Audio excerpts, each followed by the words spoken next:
తెలంగాణలో ఎంసెట్ నిర్వహణకు అన్ని ఏర్పాట్లు పూర్తయ్యాయి. ఉదయం 10 గంటల నుంచి మధ్యాహ్నం 1 గంట వరకు ఇంజనీరింగ్, మధ్యాహ్నం 2:30 గంటల నుంచి సాయంత్రం 5:30 గంటల వరకు మెడికల్, అగ్రికల్చర్ పరీక్షలు జరగనున్నాయి. JNTUHలో ఇంజనీరింగ్ పరీక్షా పత్రం కోడ్ను ఉప ముఖ్యమంత్రి కడియం శ్రీహరి విడుదల చేస్తున్నారు. ఇప్పుడు లైవ్లో చూద్దాం. 1,02,2012 మంది ఎగ్జామ్స్కు హాజరవుతున్నారు. ఈసారి ఎగ్జామినేషన్స్ అన్నీ కూడా ప్రభుత్వ విద్యాలయాల్లోనే జరుగుతున్నాయి. దానికి సంబంధించి అన్ని ఏర్పాట్లు చేశాం.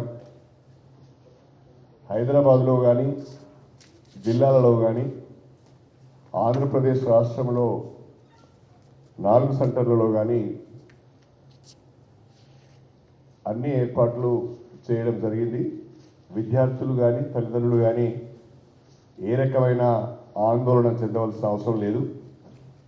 ముందుగానే ఎగ్జామినేషన్ సెంటర్కి సంబంధించిన లొకేషన్ కానీ, అడ్రస్ కానీ తెలుసుకొని 1 గంట ముందే ఎగ్జామినేషన్ సెంటర్కు రీచ్ కావాలని చెప్పి నేను విద్యార్థులను కోరుతున్నాను. మొట్టమొదటిసారిగా బయోమెట్రిక్ సిస్టమ్ను కూడా ఎంసెట్లో ఇంట్రడ్యూస్ చేయడం జరిగింది. ఎక్కడ కూడా విద్యార్థులకు ఇబ్బందులు కలగకుండా ట్రాన్స్పోర్టేషన్కి సంబంధించి ఆర్టీసీతో మాట్లాడాం.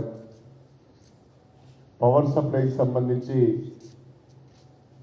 ఎలక్ట్రిసిటీ వాళ్ళతో మాట్లాడడం జరిగింది. ఎగ్జామినేషన్ సెంటర్స్లో కూడా విద్యార్థులకు వాటర్ సప్లై, ఇతర సదుపాయాలు కూడా కల్పించడం జరిగింది.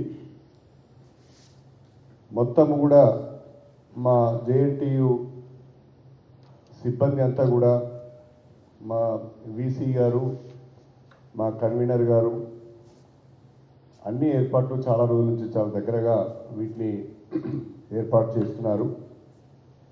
అన్ని ఏర్పాట్లు జరిగి ఉన్నాయి. ఏ రకమైన ఆందోళన లేకుండా పరీక్షలు రాయాలని చెప్పి విద్యార్థులను కోరుతున్నాను.